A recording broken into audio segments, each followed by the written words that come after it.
Titre souvenir corps à corps. Prochaines infos de l'arrondissement 8h30 avec Olivier Tomenzoli. On va où? Ah, surprise! Allez! Au Knopf Shopping, voir Saint-Nicolas. Ouais! Les enfants, Saint-Nicolas vous attend dans votre Knopf Shopping. Venez le rencontrer samedi 22 et dimanche 23 novembre de 14 à 18h. Knopf Shopping à Pommerloch et à Schmid. Impact FM vous ouvre son antenne. Il est déjà 8h08. Nouveau direct, nouveau 8h08 également sur Impact FM et Impact News sur Facebook. Ce matin, consacré sur 8h08 au concert de l'Avent de Stavelot le samedi 29 novembre avec la chorale Les Baladins.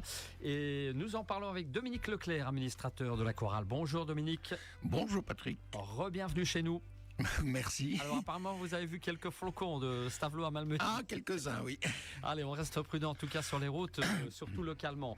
Alors il faut savoir que tous les 2 ans, les Baladins proposent au public de passer ensemble un très bon moment pour ce concert de Noël, tout simplement, Dominique. Oui, jusque maintenant c'était des concerts de Noël. Cette année, pour une histoire de calendrier, nous sommes passés à l'avant. Depuis 2011, nous avons organisé 7 veillées gourmandises et chansons, mais pour 2025, il s'agira d'un double concert à Stavelot et à Saint-Vite le premier week-end de l'Avent, c'est-à-dire le 29 et le 30 novembre. L'une des prestations en grand groupe choral avec orchestre germait dans la tête de notre chef Denis Gabriel. Il dirige en effet les Baladins, mais aussi les madrigals de Saint-Vite, et il a pu compter sur l'enthousiasme de ces 2 chorales qui apprécient beaucoup de collaborer avec des groupes musicaux voisins. Nous venons de le faire notamment pour le 140e anniversaire des artisans réunis à Stavelot. Et se joignent à nous l'orchestre à cordes de Saint-Vite. Ils accompagnent également les madrigals, et c'est tout simplement qu'il s'est joint au programme. L'orchestre est dirigé par Luc Gibrecht, qui habite à Stavelot par ailleurs. Alors, on peut rappeler un peu ces différents groupes, si vous voulez bien, Dominique. Oui. Alors, d'abord le chœur des madrigals, première trace de leur existence en 1767. Le chœur s'appelle simplement le chœur d'hommes de la paroisse. Il continue dans cette voie jusqu'en 1950 et il chante aux grandes fêtes religieuses. En 1968, le directeur de l'époque, Johannes Piet, élargit son champ d'activité à des concerts profanes et le chœur reçoit le nom qu'il porte aujourd'hui, le Madrigal de Saint-Vite. Aujourd'hui, le chœur poursuit dans les 2 voies, animation des célébrations paroissiales festives et concerts profanes sous la direction de Denis Gabriel.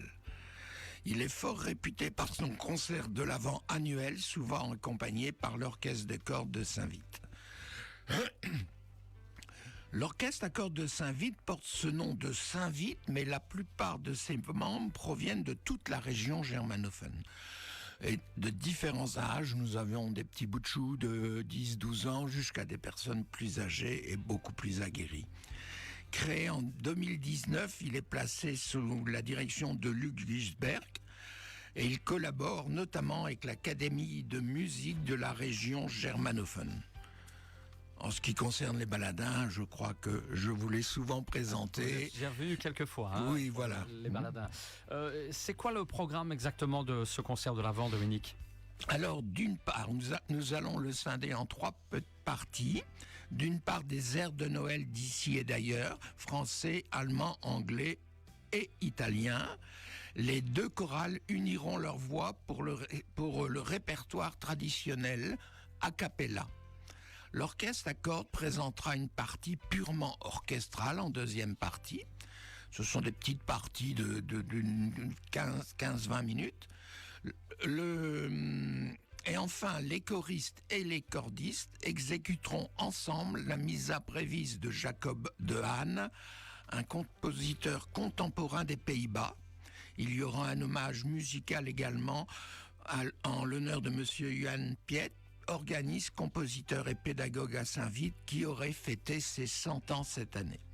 Il a surtout joué un rôle primordial dans le développement des madrigals quand il était leur directeur.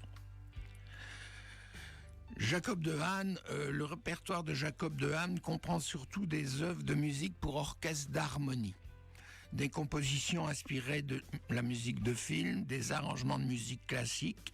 Il compose aussi différents pseudonymes, Dizzy Stratford, Ron Sebrecht et Tony Jakobski. Il est souvent invité en tant que chef d'orchestre dans le monde entier pour diriger ses propres œuvres et en qualité du membre du jury dans les concours nationaux et internationaux. C'est une messe de commande. Elle a été créée pour commémorer le millénaire de la naissance du pape Léon IX à Egisheim en France. En Alsace. En Alsace, oui. Le compositeur lui-même a dirigé la première le 23 juin 2002 et ça a été retransmis en direct sur la chaîne France 2 en France. Cette œuvre est la première que le compositeur a écrite pour orchestre et chœur. Jacob de Hahn lui-même souligne le pouvoir transformateur du texte dans la composition musicale, et l'un ne va pas sans l'autre. Il dit à ce propos, le texte ajoute une toute nouvelle dimension et offre des façons complètement différentes de composer de la musique par rapport à la composition sans texte. Le rythme et le sens du texte servent en quelque sorte de guide. Cela m'a conduit vers un tout nouvel horizon, vers un type de musique que je n'avais jamais écrit auparavant. Ce fut une expérience passionnante pour moi, dit-il. Par ailleurs, la Missa Brevis a été jouée de nombreuses fois dans de nombreux pays avec diverses options d'accompagnement. Mais le compositeur a confirmé récemment au chef Luc Gisbert que ce sera bien la première fois, ce 29 novembre, qu'elle sera présentée avec un orchestre à cordes. Une découverte donc à ne pas manquer. Voilà, programme plus qu'alléchant en tout cas, au vu de ces quelques petites minutes de programmation. Alors comment ça se passe au niveau de l'accueil du public pour ce concert de l'Avent, Dominique ? Alors pour Stavelot, comme d'habitude, les baladins vous proposeront de partager, en plus de la musique, un bon verre de vin chaud et d'autres choses, un déjà esprit de Noël. Nous vous accueillerons le samedi 29 novembre à 20h à l'Atrium du Collège Saint-Remacle à Stavelot. La participation aux frais est de 12 € En prévente. En direct, et de 10 € en prévente. Très bien. Les préventes peuvent se prendre soit à la librairie de l'Allée Verte à Stavelot, soit auprès d'un baladin, ou soit sur une nouveauté, nous pouvons réserver directement sur le site www.baladin avec S de Stavelot, tout cela en un seul mot, .be. Ceci permettra donc à ce moment-là de pouvoir vous réserver les meilleures places et garantir, parce que nous sommes quand même plus d'une centaine de personnes sur scène, que nous ne saurons pas accueillir plus de 250 personnes grand maximum. Si vous n'êtes pas libre ce jour-là, le même concert se donnera le dimanche 30 novembre à 18h à l'église Saint-Vitus à Saint-Vite. Voilà, il y aura donc un doublé. Un doublé avec exactement le même programme. Très bien. Alors, ça c'est pour les infos pratiques. Vous avez tout donné, Dominique ? Oui.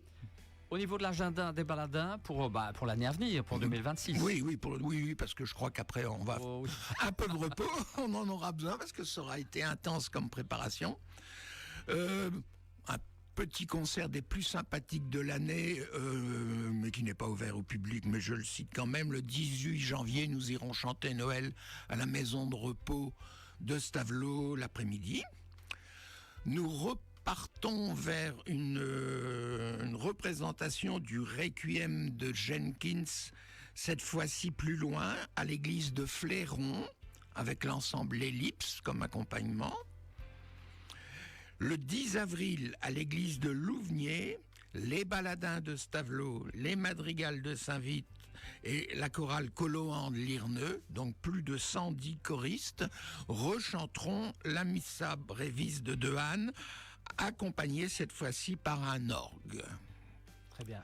c'est déjà pas Ça, mal. c'est notre programme jusqu'après Pâques. Voilà, et on aura l'occasion de reparler au moment précis. Oui, il y a plein de projets dans la tête de Denis, vous imaginez, Ah bah oui, ça fuse. ça bouillonne. Plus de tous côtés. Bonjour Denis.